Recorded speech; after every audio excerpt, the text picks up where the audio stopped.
Maraming nagtataka kung bakit tila natagalan ang impeachment proceedings laban kay Vice President Sara Duterte noong nakaraang taon. At isang salita sa konstitusyon ang naging sentro ng debate. Forthwith.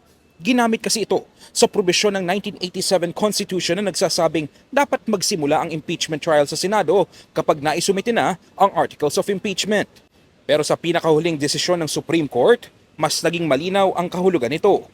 Ibinasura kasi ng korte ang petisyon ni Attorney Catalino Aldea Generillo Jr. na pilitin ng Senado na kumilos forthwith sa impeachment ni Duterte. Bagamat itinuturing namut ang kaso dahil napawalang bisa na rin ang Articles of Impeachment noong nakaraang taon, pinili pa rin ng korte na linawin ito. Paglilinaw ng SC, hindi nangangahulugang instant o walang palugit ang forthwith. Sa halip, ito ay within a reasonable time na maaaring mas mahaba o mas maikli depende sa sitwasyon. Sa madaling salita, may puwang ang Senado na maghanda bago tuluyang mag-convene bilang impeachment court.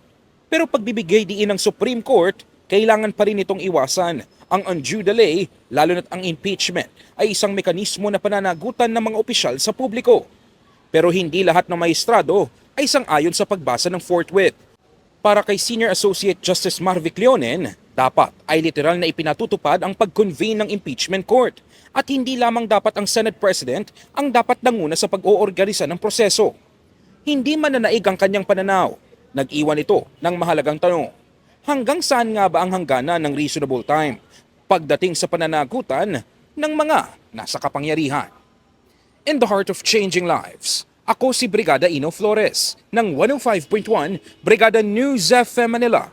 The Music and News Authority.